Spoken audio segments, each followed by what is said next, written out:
In this video, I'm going to demonstrate the du command in Linux. Du stands for disk usage. Let's go ahead and go down to the command line. We're just going to enter du without any options. We certainly could use options with this command. It's no different than any other Linux command, but by itself, du gives us a lot of useful information. So on the left-hand column, we have some numeric values, and then on the right-hand column, we have some directories. The directories or the numbers are not sorted in any particular order. So what does all this mean? Well, I looked into it because I'm learning Linux as I go along. I'm a relative novice. And what the du command is showing us here are the number of 1 kilobyte blocks allocated to each directory. Let's take a simple example here, pictures. I've got 4 1 kilobyte blocks allocated to pictures. Okay. Well, does that mean anything? Yes and no. What we notice when we look in the numbers on the left-hand column is that the lowest value is 4. And I dug a little deeper to find out why that was. As it turns out, on this machine, the minimum cluster size is 4 kilobytes or 4096 bytes. That is 4 1 kilobyte blocks.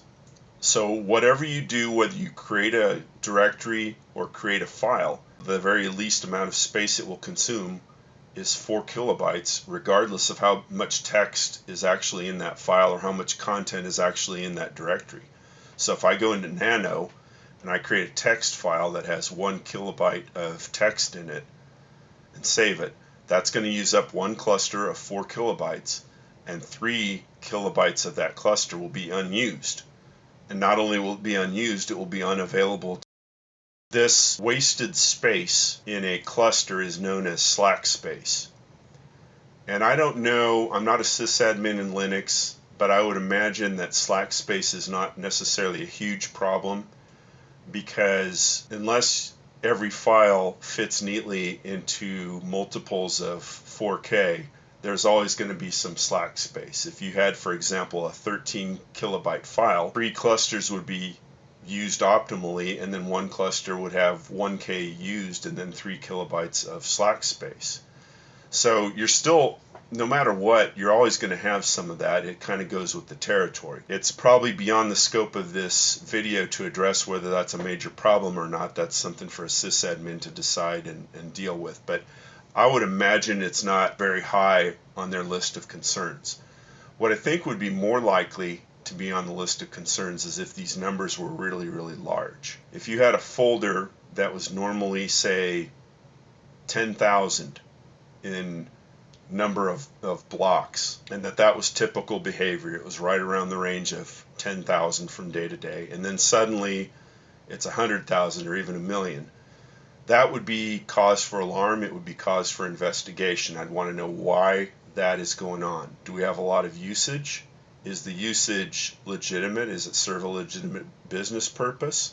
You know, my concerns, just being a novice at this, are, you know, do we have a process that's building big logs, and is it logging a lot of activity? Well, if that's the case, we certainly want to know about that, and it might be a system-wide problem. Do we have a rogue process that's eating up disk space? Anything unusual is grounds for investigation, and I think that's what this du tool is very helpful. As a sysadmin, you're going to know your system. You use the du tool to help you spot things, disk usage that's out of the ordinary.